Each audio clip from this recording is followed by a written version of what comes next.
Allah, He narrates an account of people who they swear, "Man ahad Allah, la in atana min fadlihi, lanasaddaqanna wa lanakunanna min as-salihin."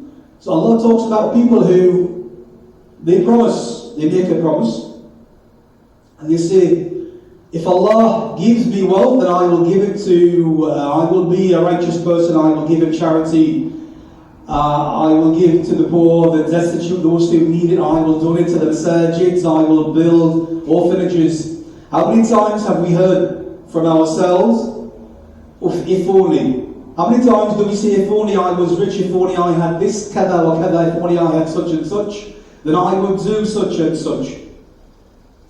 So Allah, He talks about some people who promise Allah that if they become rich and Allah gives them from His bounty, then they will most certainly they will be charitable, and most certainly they will give and they will be righteous people. And we can draw many parallels between our lives as well. How many times do we say, okay, if I reach a certain place, if I can get to a certain level in my life, then I will start praying. If I earn such and such an amount, then I will give zakah.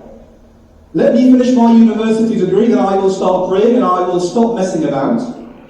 Let me finish my A-levels. How many times do we find ourselves in this situation where we promise Allah that we will do certain things when we reach a certain place, and how often do people pass away before they reach that place? And this is from the deception of shaitan.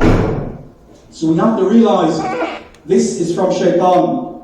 Procrastination in doing good deeds. Shaitan does not want any of us to do good deeds. Shaitan wants to put us in a state of perpetual despair where we think that nothing we do is ever good enough.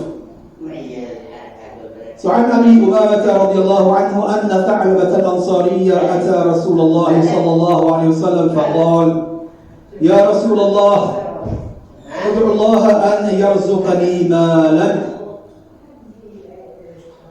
So we find the tafsir of this verse, this double ayah. An Ansari man called Tha'laba. He approached the Prophet alayhi salatu wasalam, and he said, Ya Rasulullah, ud'u Allah li an yarzuqani malan. Make dua to Allah for me that He gives me wealth, He makes me rich, He gives me from His bounty. So Ya Rasulullah, I want to be rich. I'm sick of being poor. I'm sick of living day to day. I want to be wealthy. So make dua to Allah. Ask Him to give me from His bounties. فقال رسول الله صلى الله عليه وسلم ويحك يا ثعلبة قليل تؤدي شكره خير من كثير لا تطيقه. So he said to him, ويحك يا ثعلبة, be cautious, you will be destroyed, O Tha'laba. It is better for you to have less and to give thanks for that which you have, than to give shukr for the little that you have, than to possess large fortunes and be unable to thank Allah for what He gives you. So the Rasul alayhi salatu wasalam is giving Tha'laba nasiha, and he's telling him, do not wish for wealth, because it is better for you to remain as you are, in the state you are. He was not poverty stricken, but he wanted more, he aspired to more. So in modern terms we can find, we can draw the parallels where we are constantly in a state of being bombarded with messages on the internet, on social media, of people enjoying wealthy lives, fabulous lives, private jets and yachts and fancy cars. And we aspire to this naturally as human beings. We aspire to material wealth because this is how Allah has created us. However, the believer understands these things are temporary, these things will not bring him benefit unless they are utilized in the right way. And the believer realizes that these are tools. The believer controls the tools do not control the believer. This is the difference.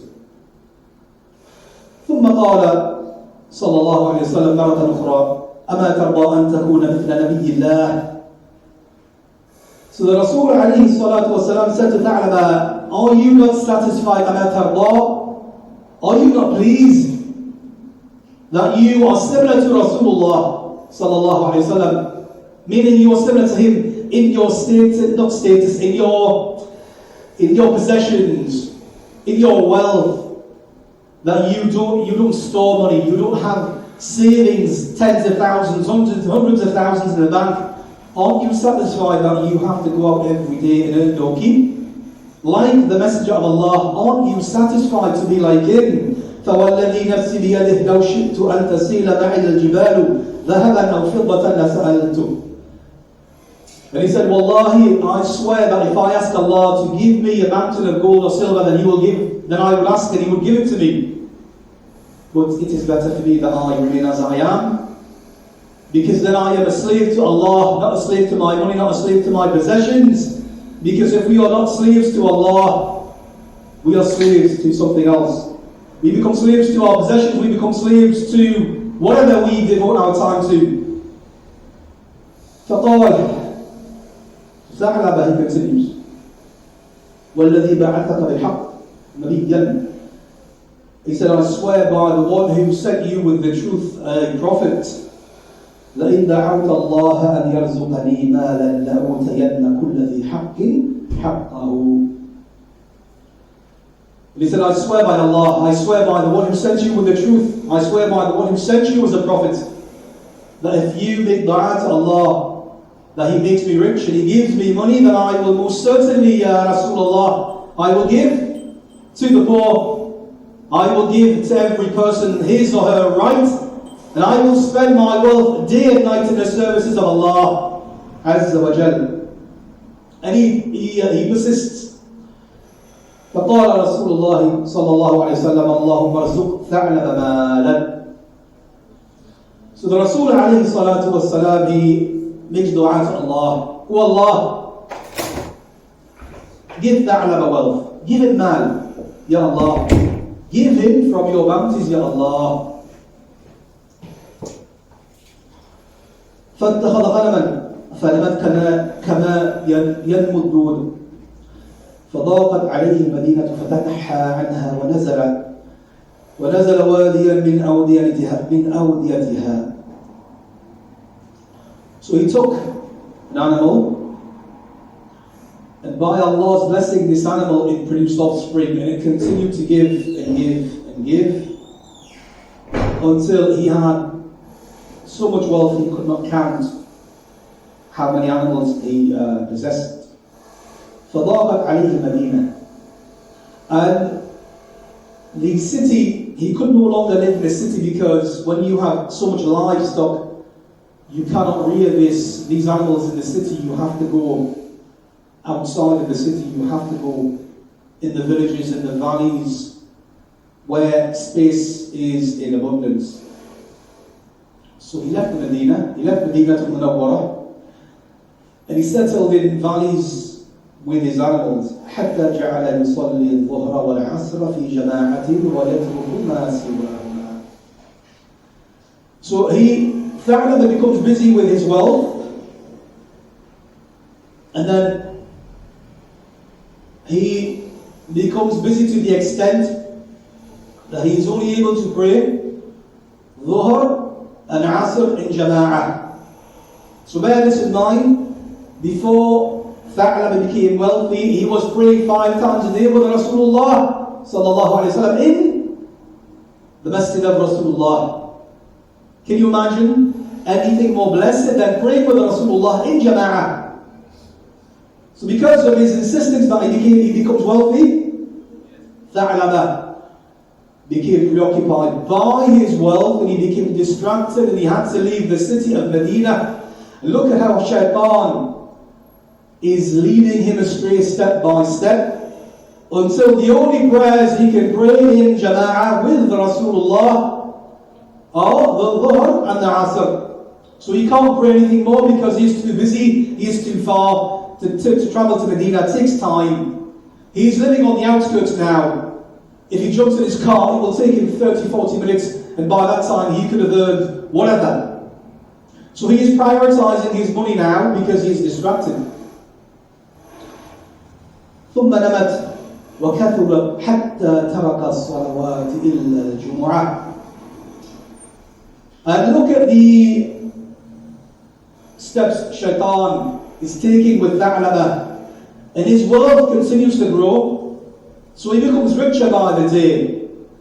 And the example is the animals stop multiplying like worms, so they are everywhere. Everywhere you look, you can see animals, and you can see wealth, and you can see blessings of Allah, to the point where he leaves all of the fara'id, all of the 5 daily prayers, every single one. Tha'laba now cannot even pray one prayer with Rasulullah in Masjid al-Nabawi because he is too rich. He has too much money. He is too distracted by his wealth. He is unable to pray even one prayer. Ma'a Rasulullah sallallahu alayhi wa sallam fi Masjid al-Nabawi. He can't pray except for the Friday prayer. The only prayer Tha'laba is praying with Rasulullah is the Salat al-Jum'ah. And we draw parallels with our lives. How many of us are guilty of this? How many of us only visit the masjid on Friday and we are busy the rest of the week? How many? Only we know the answer. We are not here to judge anyone. However, we judge ourselves and we take stock of where we are in our lives. Are we allowing our wealth to preoccupy us to the point where we are neglecting our salah? Or are we of those who are conscious of the duties Allah has given us, and we pray in the jama'ah when we can? If we can't, we pray at all. However, the point is we do not neglect our prayer. We pray on time as much as we can. If we can't, then we make up the prayer. However, we are conscious that we have to pray 5 times a day. حتى ترك ثعلبة الجمعة. Tha'laba became so preoccupied that he even left the Jum'ah. He could not even pray the Friday prayer with Rasulullah because he was too wealthy. He had far too many distractions now and he could not even pray the Friday prayer. So now Tha'laba has gone from a companion who was with Rasulullah to somebody who has abandoned all of the obligatory prayers, to the point where he has now left the Friday prayer. نسأل الله السلامة والعافية. فسأل رسول الله صلى الله عليه وسلم فقال ما فعل ثعلبة. So the Rasul عليه الصلاة والسلام, he knows what's happened to Tha'laba, but he wants to bring him back because he is concerned. حريص عليكم بالمؤمنين رؤوف رحيم. So Rasulullah, he is eager for our guidance. He wants us to be guided to his deed. So he's asking, ما فعل ثعلبة? What's happened to Tha'laba? قالوا اتخذ غنما وضاقت عليه المدينة وأخبروه بخبره. So the companions, they respond, Ya Rasulullah, they tell him what happened. He has taken his ghanam and his wealth, his livestock. He is preoccupied by material wealth. And they told him everything about Tha'laba and the reasons why he no longer could pray with Rasulullah sallallahu alayhi wa sallam. فقال صلى الله عليه وسلم يا ويح ثعلبة. So the Messenger of Allah, he responds, O wayh Tha'laba. Destroy this Tha'laba, be cautious, ya Tha'laba. ثلاثا. And he said it 3 times. يا ويح ثعلبة ثلاثا. فأنزل الله تعالى. So when he said this, so he is not cursing Tha'laba, by the way. We have to remind ourselves that Rasulullah sallallahu alayhi wa sallam is not cursing Tha'laba. He cares for him. He is eager for his guidance. And he said, Ya wayh Tha'laba 3 times. And of course Allah heard this. And Allah wants to give his Habib the means to bring him back.